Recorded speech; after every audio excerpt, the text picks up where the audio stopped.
नमस्कार, आपके साथ मैं हूं गौरव अग्रवाल। आप देख रहे हैं प्राइम टाइम का number 1 show super prime time. शुरुआत करते हैं इस वक्त की एक बड़ी खबर के साथ। कुर्स्क में यूक्रेनी फौज पर रूस के हमले। 24 घंटे में यूक्रेन के 240 सैनिक मारे गए। यूक्रेन के 13 सैन्य वाहन भी इस दौरान नष्ट हो गए। तो वॉशिंगटन से बाइडेन की सहमति मिलते ही यूक्रेन ने अपनी रणनीति में परिवर्तन कर दिया है। यूरोप के देश इस बात पर सहमत हो चुके हैं कि रूस में जंग लड़ने के लिए विदेशी लड़ाके यूक्रेन की वर्दी में भेजे जाते रहेंगे। अब यूक्रेन ने कुर्स्क में जंग तेज करने के लिए विदेशी लड़ाकों से गुरिल्ला हमले कराने शुरू कर दिए। बीते 24 घंटे में कुर्स्क से लेकर बेलगोरोद तक यूक्रेन ने कई बड़े हमले किए हैं। यूक्रेन के हमलों का जवाब रूस बारूदी ताकत से दे रहा है। रूस ने कुर्स्क से लेकर कीव तक ड्रोन और मिसाइलों की बरसात कर दी है। देखिए क्या है कुर्स्क फ्रंट का हाल और पुतिन कैसे इसका विध्वंसक प्रतिशोध ले रहे हैं। रूसी धरती पर जंग छेड़ चुका यूक्रेन अब जंग में टिके रहने और रूस को ज्यादा से ज्यादा नुकसान पहुंचाने के लिए गुरिल्ला रणनीति अपना रहा है।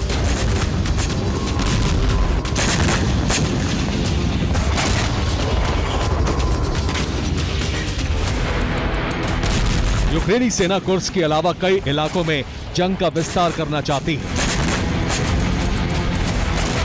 और इसके लिए एक साथ कई तरह की युद्ध नीतियों पर अमल शुरू हो चुका है। यूक्रेनी सेना सुरंगों से रूसी टुकड़ियों पर हमले कर रही है। यूक्रेनी सेना घात लगाकर रूसी सेना के वाहनों पर फायरिंग कर रही है। कुर्स्क में जगह जगह बूबी ट्रैप लगाए जा रहे हैं। रूस के अलग अलग शहरों पर ड्रोन हमले किए जा रहे हैं। रूस की निगरानी पोस्ट पर तैनात जवानों पर एफपीवी ड्रोन से हमले किए जा रहे हैं।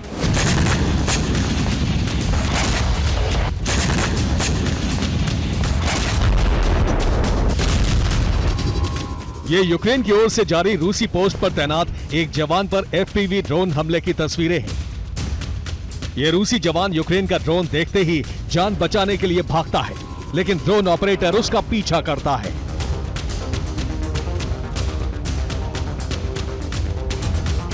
रूस का ये जवान यूक्रेन के इस ड्रोन को दबोच लेता है।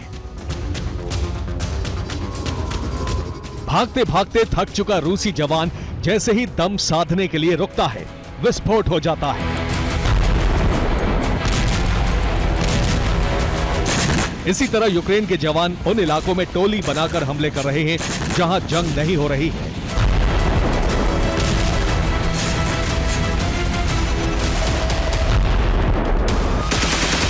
यूक्रेन ने रूसी पेट्रोलिंग टीम के एक वाहन पर घात लगाकर हमला किया। इस हमले में रूस के कई जवानों की मौत हो गई।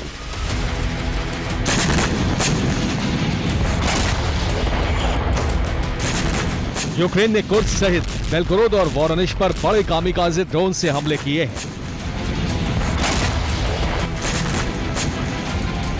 ये यूक्रेन के कामिकाज़े ड्रोन हमले की तस्वीरें हैं। इस हमले में रूस का एक हथियार गोदाम जल गया। रिपोर्ट है कि यहां नॉर्थ कोरिया से मिली बैलिस्टिक मिसाइलें स्टोर की गई थी।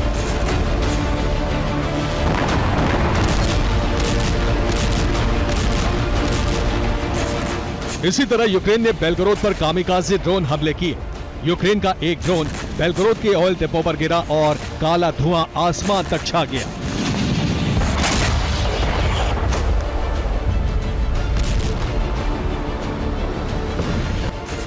बेलगोरोद से यूक्रेन के हमले की कई तस्वीरें आई हैं।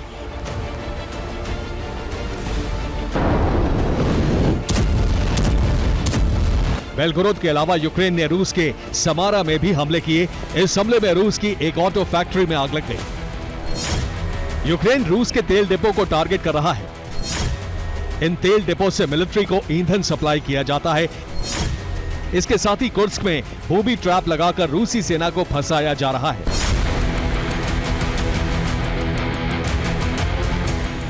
कुर्स्क सहित बेलगोरोद और समारा में रूस का ड्रोन एक्शन जारी है, जिसमें रूस के कई सैन्य वाहन नष्ट हुए हैं।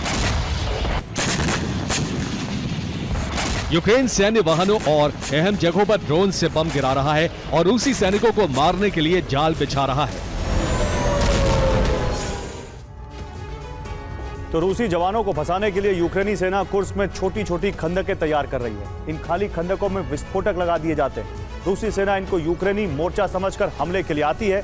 जैसे ही रूसी जवान धमाके की रेंज में आते हैं, तुरंत विस्फोटक को डेटोनेट करके धमाका कर दिया जाता है। दूसरा तरीका यह है कि यूक्रेन के जवान रूसी सेना के सामने सरेंडर करने का दिखावा करते हैं। जिस जगह पर सरेंडर किया जाता है वहां से कुछ दूरी पर विस्फोटक लगे होते हैं। सामने से रूसी सैनिक सरेंडर करने वाले जवानों को गिरफ्तार करने के लिए आगे बढ़ते हैं। जैसे ही रूसी टुकड़ी आगे बढ़ती है, उसके करीब जोरदार धमाका किया जाता है।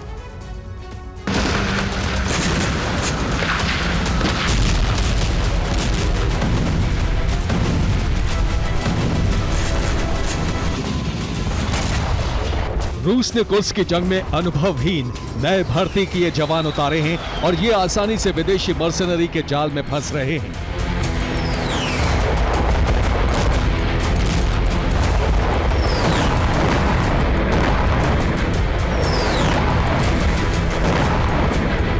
यूक्रेन की इस युद्ध रणनीति से रूस को बड़ा नुकसान हो रहा है।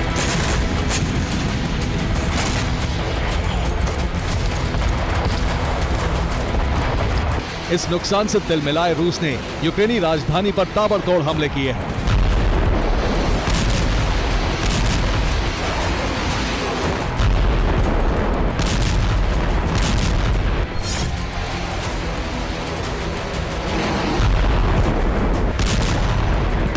नौ सितंबर की सुबह रूस ने कीव पर स्वार्म ड्रोन हमले किए।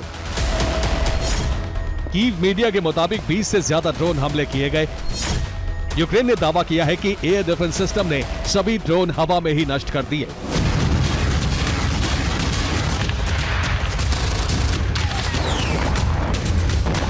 इसके साथ ही रूसी सेना ने एंटी एयरक्राफ्ट गन से खार्किव पर हमले किए। इन हमलों से खार्किव में भीषण आग लग गई।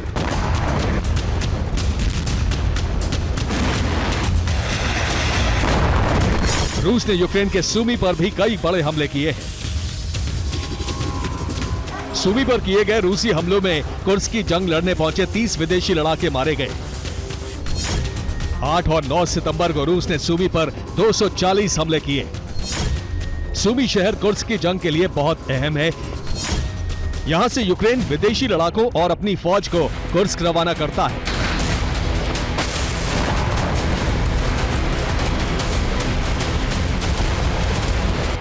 इसीलिए रूसी सेना लगातार सुमी पर हमले कर रही है।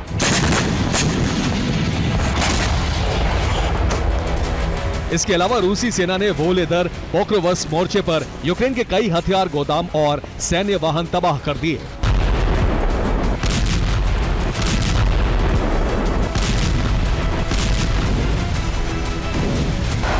कुर्स्क की जंग जीतने के लिए रूस सुमी तक की सप्लाई लाइन काटना चाहता है और इसीलिए पोक्रोवस्क से लेकर वोलेदर तक हमले किए जा रहे हैं। रूस का दावा है कि 1 महीने के भीतर ही यूक्रेनी सेना को कुर्स्क के पीछे धकेल दिया जाएगा और इसके बाद यूक्रेन के मददगार देशों से भी कुर्स्क हमले का प्रतिशोध लिया जाएगा। Bureau report, TV9, Bharatvarsh. तो एक तरफ यूक्रेन पर रूस के हमले बढ़ते जा रहे हैं, दूसरी तरफ नेटो देशों के एयर स्पेस में रूसी ड्रोन घुसपैठ कर रहे हैं। बढ़ते खतरे को देखते हुए वॉशिंगटन में एक वॉर मीटिंग हो रही है, जिसमें तय किया जा रहा है कि आखिर रूस को कैसे रोका जाए। इस बीच अमेरिका ने रूस में तबाही मचाने की धमकी दे दी है, जिसमें 2 घंटे में रूस के मिसाइल ठिकानों को तबाह करने का अल्टीमेटम दिया है। यानी अमेरिका और रूस में युद्ध के आसार बढ़ रहे हैं और अगर ऐसा हुआ तो यूरोप में महाविनाश कोई नहीं रोक सकता।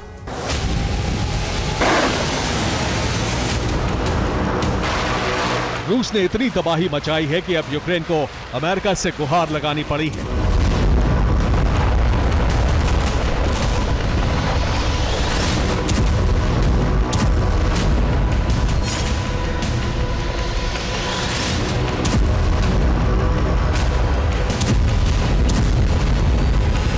अब अमेरिका को तय करना है कि रूस से युद्ध का नया अध्याय शुरू किया जाए या नहीं।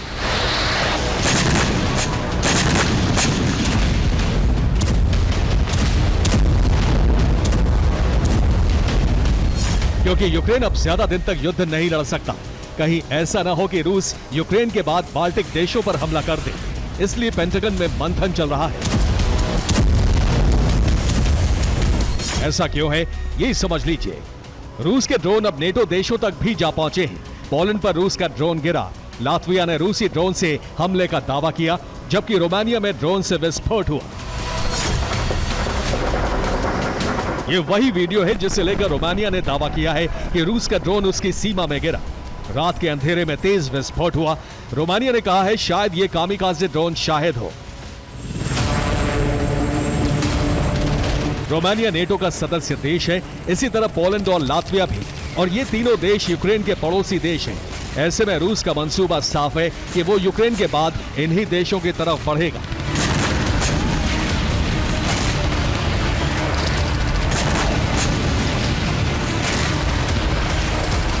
दुनिया के कई डिफेंस एक्सपर्ट्स ये दावा कर चुके हैं कि एक बार यूक्रेन पर कब्जा करने के बाद पुतिन रुकेंगे नहीं, उनकी विस्तारवादी भूख बढ़ती ही जाएगी।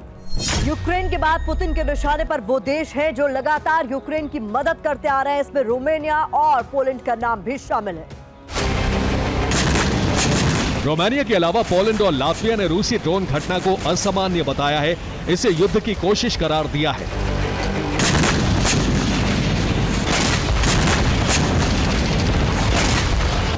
पोलैंड ने कहा है कि रूस ने वायु सीमा का उल्लंघन किया है, जबकि लातविया ने रूसी राजदूत को तलब किया है और रोमानिया ने रूस पर हमले की धमकी दी है।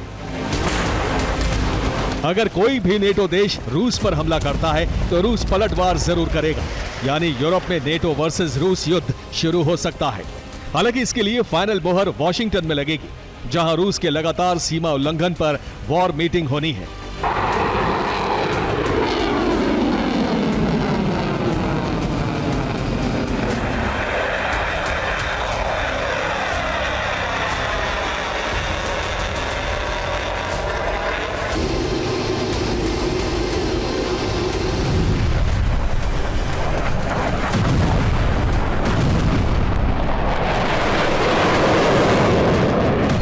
इस बीच अमेरिका ने धमकी दी है कि अगर रूस ने सीमा उल्लंघन जारी रखा तो अमेरिका 2 घंटे में रूस के सभी मिसाइल लॉन्च पैड तबाह कर देगा।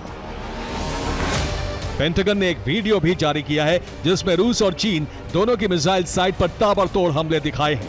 ये वही वीडियो है जिसमें एनिमेटेड वीडियो में मिसाइलें रूस के सैन्य ठिकानों को तबाह कर रही हैं।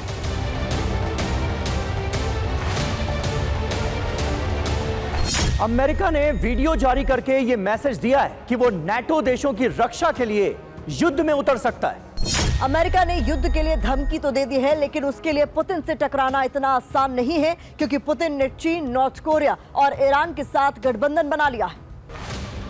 वैसे भी अमेरिका मिडिल ईस्ट और साउथ चाइना सी में घिरा हुआ है, इसलिए वो अभी यूक्रेन के जरिए ही रूस पर हमले कराता रहेगा और बैकडोर से हथियार खुद पहुंचाता रहेगा।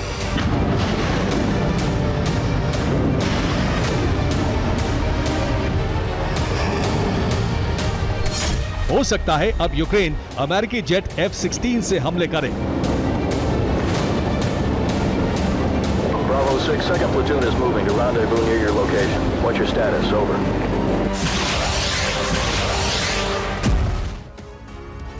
तो यूक्रेन के टारगेट पर रूस के एटमी ठिकाने हैं, जिसमें पहला टारगेट कीव से 646 किलोमीटर दूर कजेल्स्क न्यूक्लियर मिसाइल बेस है। इसके बाद दूसरा टारगेट 1200 किलोमीटर दूर है, जो तातीशेवा न्यूक्लियर मिसाइल फील्ड है। टारगेट 3 पर उजूर न्यूक्लियर मिसाइल साइलो का नाम आ रहा है, जो यूक्रेन से 1400 किलोमीटर दूर पड़ता है। टारगेट 4 पर 2000 किलोमीटर दूर करतालय न्यूक्लियर मिसाइल साइट है। इसके अलावा टारगेट 5 पर दम्बारोव्स्की न्यूक्लियर मिसाइल लॉन्चिंग साइट है, जो आर्कटिक के पास है और कीव से दूरी करीब 2400 किलोमीटर है।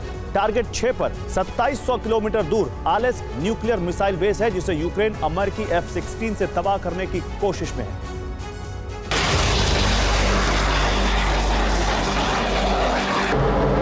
बस अमेरिका का इशारा हो और यूक्रेन F-16 से हमला कर दे।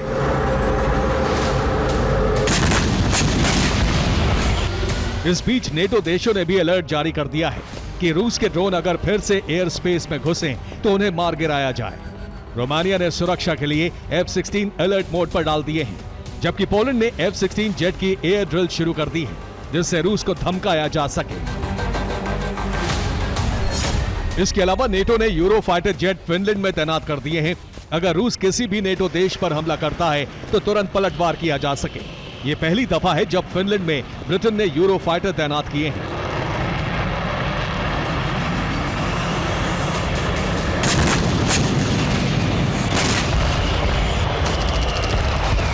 जबकि कुछ दिन पहले अमेरिका ने F-16 वहां भेजे थे।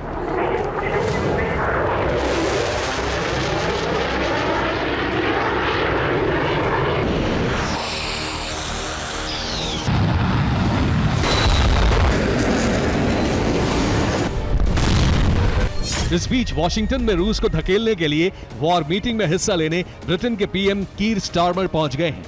उनके साथ फ्रांस, जर्मनी, बाल्टिक और नॉर्डिक देशों के रक्षा मंत्री शामिल होंगे।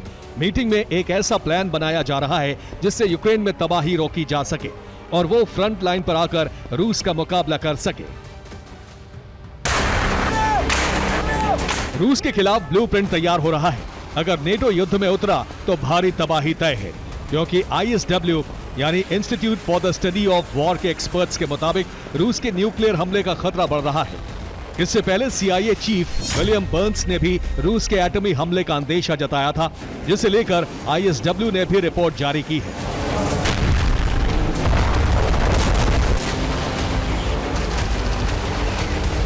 अमेरिका की धमकी के बाद रूस अरब में उसकी घेराबंदी कर रहा है।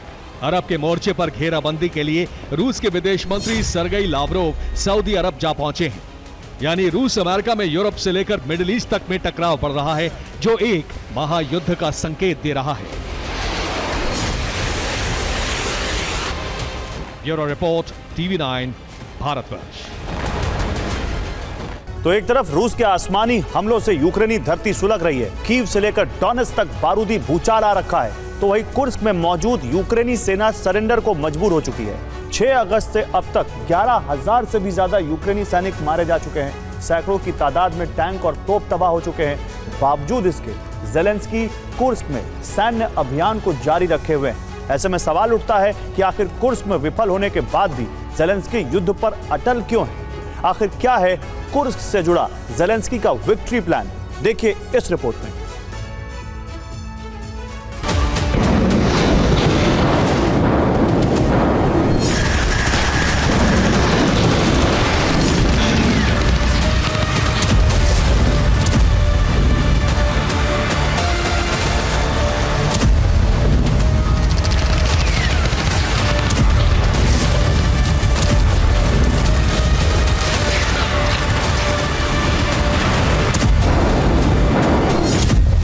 बीते 1 महीने तक जिस कुर्स्क में यूक्रेन का दबदबा रहा, कुर्स्क के सैकड़ों वर्ग किलोमीटर के इलाके को यूक्रेन ने कब्जा कर लिया। अब उसी कुर्स्क में यूक्रेनी ब्रिगेड पनाह मांग रही है। रूस के प्रचंड प्रहार से छटपटा रही है।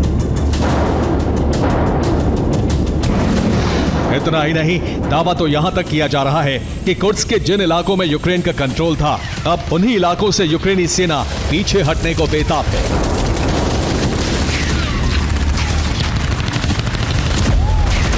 क्योंकि कुर्स्क में लगातार यूक्रेनी सैनिकों का संहार हो रहा है।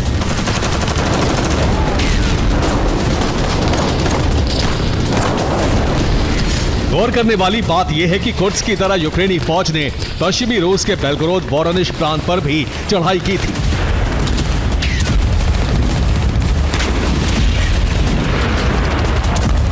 मगर अब यह आशंका जताई जा रही है कि ज़ेलेंस्की ब्रिगेड हर फ्रंट पर घिर चुकी है।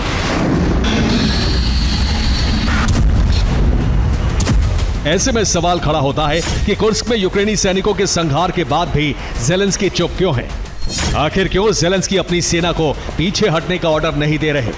क्या कुर्स्क में यूक्रेनी सेना के खात्मे के बाद ही ज़ेलेंस्की सरेंडर करेंगे?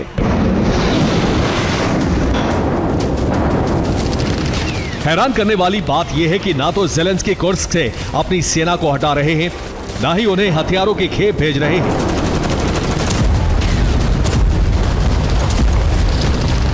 या फिर कुर्स्क में तैनात सेना के लिए बैकअप डिप्लॉय किया जा रहा है।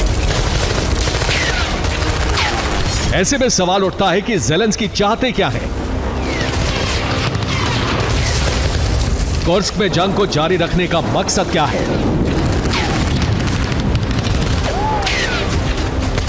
तो आपको बता दें कि पश्चिमी रूस के कुर्स्क प्रांत में भले ही यूक्रेनी फौज की हालत बेहद दयनीय हो चुकी है, भले ही यूक्रेनी सैनिकों की लगातार मौत हो रही है,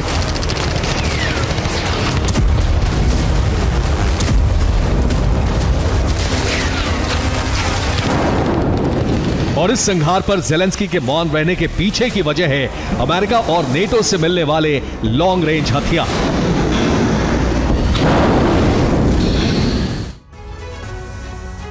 तो 6 अगस्त को जेलेंस्की ब्रिगेड ने कुर्स्क पर धावा बोला और महज चंद दिनों में कुर्स्क के दर्जनों इलाकों पर कब्जा कर लिया। कुर्स्क में यूक्रेन के दबदबे के बाद अमेरिका ने यूक्रेन को लॉन्ग रेंज हथियार देने का ऐलान किया, जिनमें शामिल है AGM-158 लॉन्ग रेंज मिसाइल, जो हवा से जमीन पर मार करती है। इस अमेरिकी ब्रह्मास्त्र की मारक क्षमता करीब 500 से 1000 किलोमीटर तक है। वही दूसरा लॉन्ग रेंज हथियार टॉमहॉक सबसोनिक क्रूज मिसाइल है, जिसे समंदर में युद्ध पोतों या फिर सबमरीन के जरिए दागा जाता है। इस मिसाइल की रेंज 1.5 से 2500 किलोमीटर तक है। तीसरा लॉन्ग रेंज हथियार SM-6 मिसाइल है। इस ब्रह्मास्त्र को भी समुद्री जंगबाजों के जरिए फायर किया जाता है। दावा किया जाता है कि यह मिसाइल 460 किलोमीटर तक विस्फोटक हमले कर सकती है और अमेरिका से यूक्रेन को मिलने वाला चौथा लॉन्ग रेंज हथियार ATACMS टैक्टिकल बैलिस्टिक मिसाइल है, जिसे लॉन्चर के जरिए जमीन से दागा जाता है। इस मिसाइल की मारक क्षमता करीब 350 किलोमीटर है। आपको बता दें कि बीते कई महीनों से यूक्रेन क्रीमिया और कुर्स्क में ATACMS से हमला कर चुका है, इसलिए जेलेंस्की ने इस मिसाइल की और मांग की है। कुछ रिपोर्ट्स में दावा किया गया है कि कुर्स्क में जंग लड़ रही यूक्रेनी फौज ने जेलेंस्की सरकार से पीछे हटने की अपील भी की।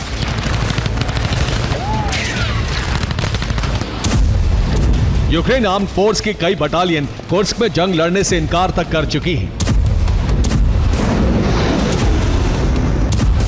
मगर जेलेंस्की को उम्मीद है कि जैसे ही अमेरिका या फिर नेटो से लॉन्ग रेंज हथियार मिलेंगे तो यूक्रेनी ब्रिगेड कुर्स्क में फिर से जबरदस्त पलटवार करेगी।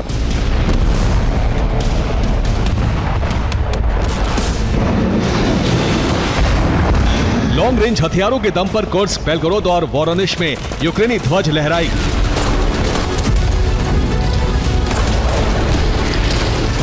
दावा तो यहां तक किया जा रहा है कि प्रेसिडेंट जेलेंस्की ने कुर्स्क समेत रूसी इलाकों में यूक्रेन की जीत का प्लान बनाया है। जेलेंस्की यूक्रेन के विक्ट्री प्लान को प्रेसिडेंट बाइडेन को सौंपेंगे। इसके अलावा कमला हैरिस और ट्रंप को भी विक्ट्री प्लान भेजेंगे।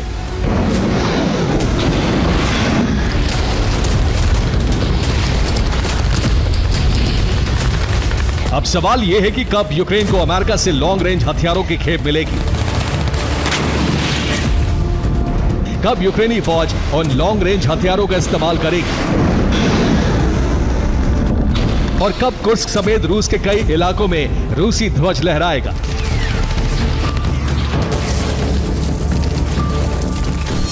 फिलहाल इस पर तो सस्पेंस है, मगर कुर्स्क में रूस के आगे यूक्रेन सरेंडर के लिए मजबूर क्यों हुआ? कैसे कुर्स्क में रूसी फौज ने यूक्रेनी सैनिकों को चुन चुनकर मौत के घाट उतारा, इसका खुलासा भी खुद एक यूक्रेनी सैनिक ने किया। दरअसल यूक्रेनी सेना के जवान स्टैनिस्लाव पोनियातोव ने एक इंटरव्यू में बताया, कुर्स्क में रूस की सेना ने ज्यादातर हमले रात के वक्त अंजाम दिए। कुर्स्क में मौजूद यूक्रेनी ठिकानों पर रूस ने टुकड़ों में हमले किए। कई छोटे छोटे ग्रुप्स बनाकर रूसी सेना के जवानों ने प्रहार किया। सिलसिलेवार ढंग से किए गए हमलों से यूक्रेन संभल नहीं पाया और इस अटैक प्लान से कुर्स्क में मौजूद यूक्रेन के 80% सैनिक मारे गए।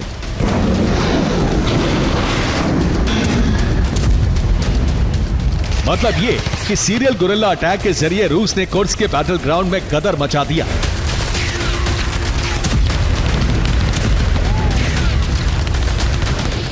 और शायद यही वजह है कि कुर्स्क में यूक्रेनी ब्रिगेड को घुटनों पर आना पड़ा।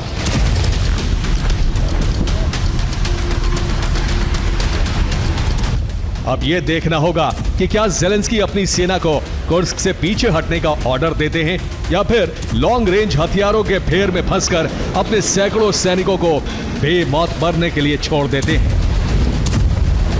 Bureau report, TV9। और खैरजोन में रूसी बोट पर यूक्रेन का हमला, यूक्रेन की होरा बटालियन का ड्रोन से हमला। ड्रोन से ग्रेनेड गिराकर रूसी बोट को नष्ट कर दिया।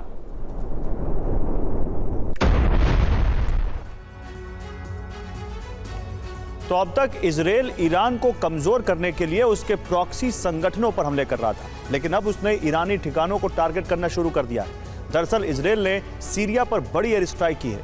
इस स्ट्राइक में एक रिसर्च सेंटर को तबाह कर दिया गया। दावा है कि यह रिसर्च सेंटर IRGC का था, जिसके बाद ईरान ने इजराइल पर हमले की धमकी दी है। वहीं तुर्की ने भी मुस्लिम देशों को एक होने का पैगाम भेजा है। सवाल है कि क्या सीरिया पर हमला अरब महासंग्राम का आरंभ है? इस रिपोर्ट में देखिए। एक के बाद एक होते ये धमाके।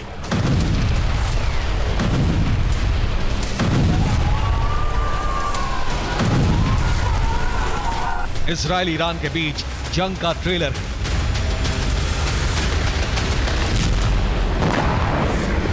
ये धमाके इजराइल ईरान के बीच होने वाली जंग की मुनादी कर रहे हैं।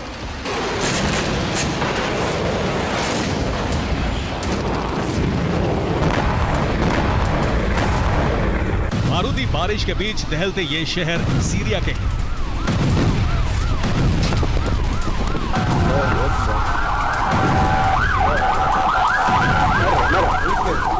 जहां इजराइल ने बीती रात बड़ी एयर स्ट्राइक की।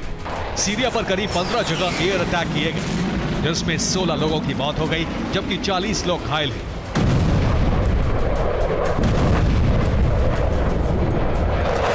इजराइल की यह स्ट्राइक सीरिया पर थी, मगर इस स्ट्राइक के सेंटर में था ईरान। ईरान की मिलिट्री फैसिलिटी, उसका रिसर्च सेंटर।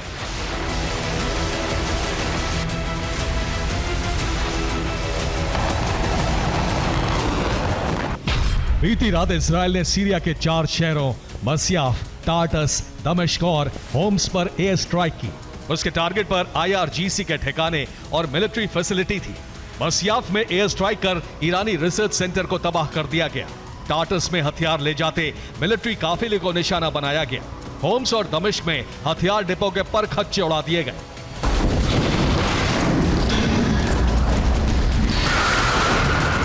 धमाके का ये वीडियो सीरिया में मौजूद हामा प्रांत के मस्याफ शहर का है, जहां मौजूद CRS रिसर्च सेंटर को इजराइल ने तबाह कर दिया।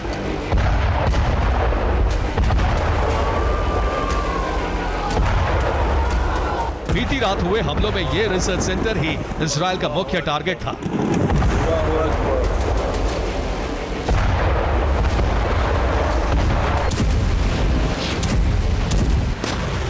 वैसे तो ये रिसर्च सेंटर सीरिया का था, लेकिन इजराइल का दावा है कि यहां IRGC से जुड़े काम होते थे।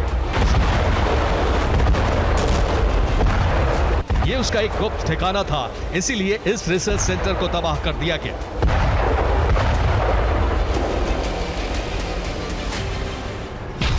इस रिसर्च सेंटर का नाम scientific studies and research centre यानी SSRC था। दावा है कि SSRC रिसर्च सेंटर में फतेह शहाब 1, शहाब 2 बैलिस्टिक मिसाइल के पार्ट्स बनाए जाते थे। इसके साथ ही ईरानी ड्रोन्स के कुछ हिस्सों का यहां प्रोडक्शन होता था। हिजबुल्लाह की बुरकान मिसाइल के पार्ट भी इसी रिसर्च सेंटर में बनाए जाते थे।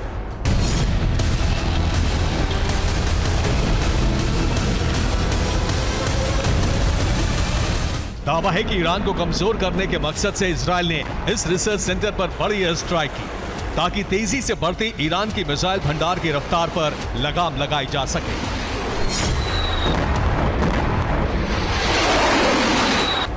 इजराइल के हमलों से ईरान आग बबूला है। IRGC के कमांडर इन चीफ हुसैन सलामी ने सीरिया में मारे गए लोगों को याद करते हुए कहा, ईरानी प्रतिशोध का डर लगातार इजराइल को डरा रहा है। निश्चिंत रहें, जवाब बहुत जल्द आएगा। ईरानी जवाब इस बार बेहद अलग होगा। इजराइल ये जान जाएगा कि वो बच नहीं सकता। इजराइल ने न सिर्फ सीरिया में ईरान को जख्म दिया, बल्कि लाल सागर और भूमध्य सागर में भी ईरान पर बड़े हमले किए।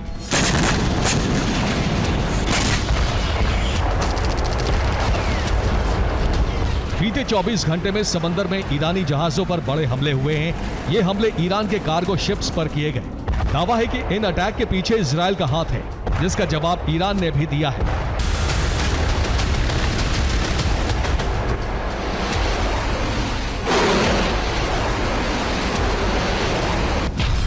दरअसल लाल सागर और भूमध्य सागर में ईरान के 14 जहाजों पर हमले हुए। ईरान ने भी इजराइल के 12 जहाजों पर मिसाइलें दागी। हालांकि इन हमलों में किसे कितना नुकसान हुआ, इसका कोई आधिकारिक आंकड़ा सामने नहीं आया है।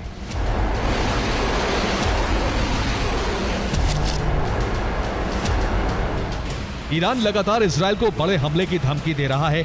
वो बार बार ये दावा करता है कि हानिया की मौत का बदला जरूर लिया जाएगा, लेकिन सवाल है कि ईरान इजराइल पर हमला क्यों नहीं करता।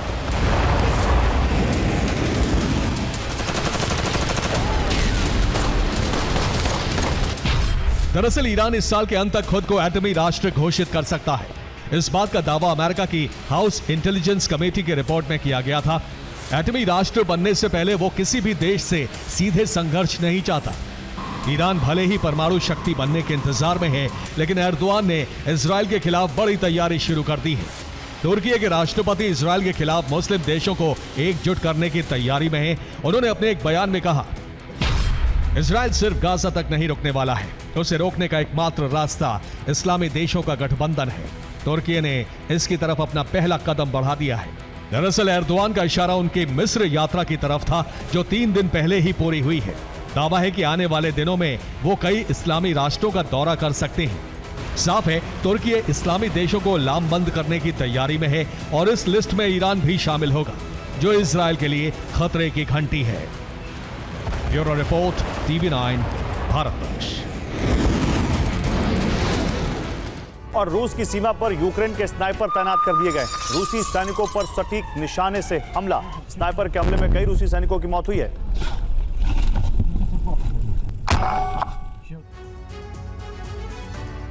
आइए थोड़ा मिडिल ईस्ट की तरफ चलते हैं। वेस्ट बैंक में तबाही मचाने का फरमान दे चुके बेंजामिन नेतन्याहू अब 2 मोर्चों पर घिर गए। एक तरफ इजराइल में उनका विरोध हो रहा है, दूसरी तरफ वेस्ट बैंक में इजरायली सैनिकों की मुसीबत बढ़ती जा रही है। अब वेस्ट बैंक के अलावा गाजा से भी इजराइल पर हमले शुरू हो गए हैं। ऐसे में बेंजामिन की युद्ध नीति को लेकर सवाल उठ रहे हैं। क्या बेंजामिन के गलत फैसले से इजराइल लंबे चलने वाले युद्ध में फंस गया है? वेस्ट बैंक को गाजा जैसा बनाने का मंसूबा बेंजामिन नेतन्याहू को महंगा पड़ने लगा है।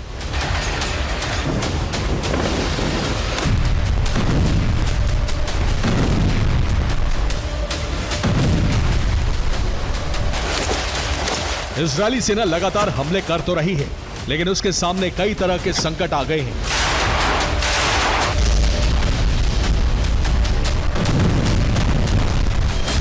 वेस्ट बैंक में हमास लड़ाकों ने माइंस बिछाई हुई हैं।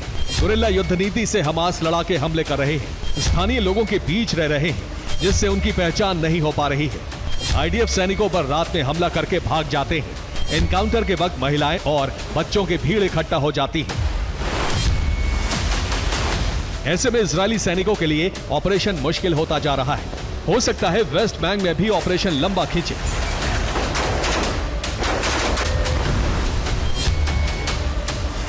इस बीच बेंजामिन नेतन्याहू 2 मोर्चों पर घिर गए हैं। एक तरफ तेल अवीव में उनके खिलाफ प्रदर्शन हो रहा है। लोग बंधकों की रिहाई को लेकर नेतन्याहू की नीति पर सवाल उठा रहे हैं। दूसरी तरफ वेस्ट बैंक में अल कुद्स के लड़ाकों ने रैली निकाली, जिसमें हाथों में हथियार लेकर नारे लगाए। वेस्ट बैंक में लगातार हालात बिगड़ रहे हैं। जेनिन में रात के अंधेरे में पीआईजे और अल कुद्स के लड़ाकों ने हाथों में हथियार लेकर रैली निकाली और ये जगह आईडीएफ के कैंप से कुछ ही दूर पर थी। लेकिन इन लड़ाकों ने ऐलान कर दिया कि वो इजराइल को खत्म कर देंगे।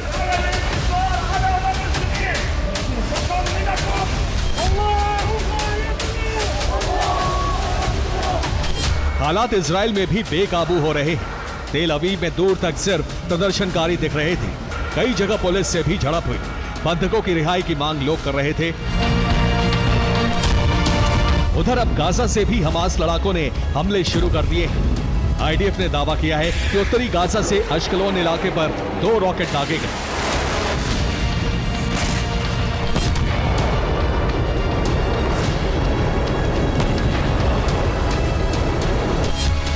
यानी अब उन इलाकों से हमले होने लगे हैं जहां इजराइल ने हमास के सफाई की बात कही थी। जाहिर है ऐसे में बेंजामिन की मुसीबत बढ़ सकती है, क्योंकि युद्ध लंबा खिंच रहा है। सैनिक मारे जा रहे हैं, हमास का खात्मा हुआ नहीं है और अभी तक सभी बंधकों की रिहाई भी नहीं हो पाई है। Bureau report, TV9 Bharat. North Korea sea of Japan के पश्चिमी छोर पर एक नेवल बेस बना रहा है। खुद नॉर्थ कोरिया के सुप्रीम लीडर किम इस नौसैनिक अड्डे का मुआयना करने के लिए पहुंचे थे। जैसे इस किम के नए नेवल बेस से जुड़ी तस्वीरें और खबर दुनिया के सामने आई, पूर्वी एशिया से अमेरिका तक हड़कंप मच गया। आखिर क्यों, इस रिपोर्ट में देखिए।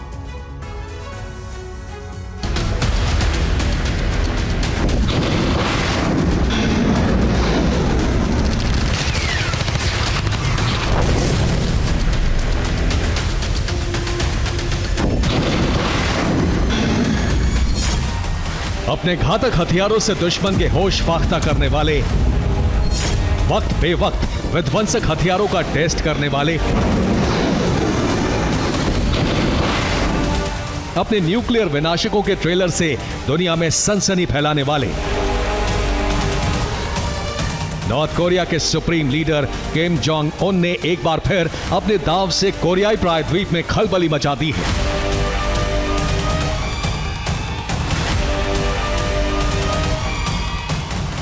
दक्षिण कोरिया और अमेरिका की टेंशन बढ़ा दी है। दरअसल नॉर्थ कोरिया की ही न्यूज एजेंसी KCNA ने अपनी एक्सक्लूसिव रिपोर्ट में यह दावा किया है कि नॉर्थ कोरिया के कांगवॉन प्रांत में नया नेवल बेस बन रहा है। टैपचॉन नेवल बेस की साइट को देखने किम जोंग भी पहुंचे। नेवल बेस साइट पर कंस्ट्रक्शन का काम युद्ध स्तर पर जारी है।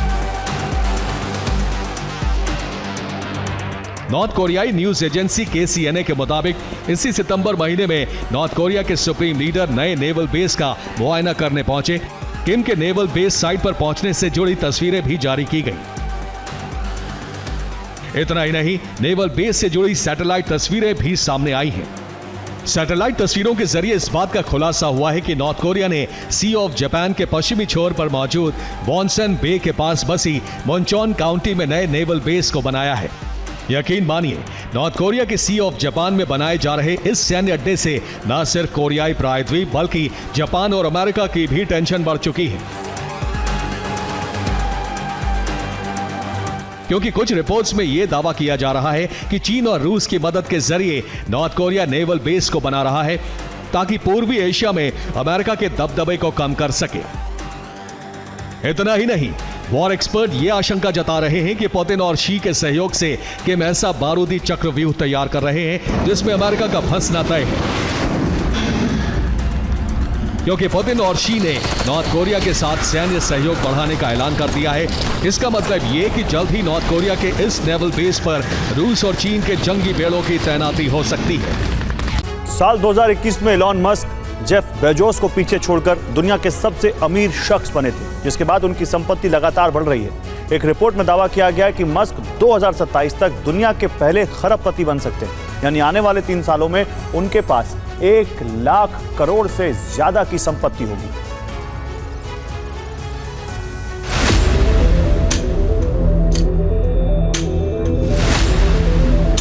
दुनिया की सबसे बड़ी इलेक्ट्रिक कार बनाने वाली कंपनी टेस्ला,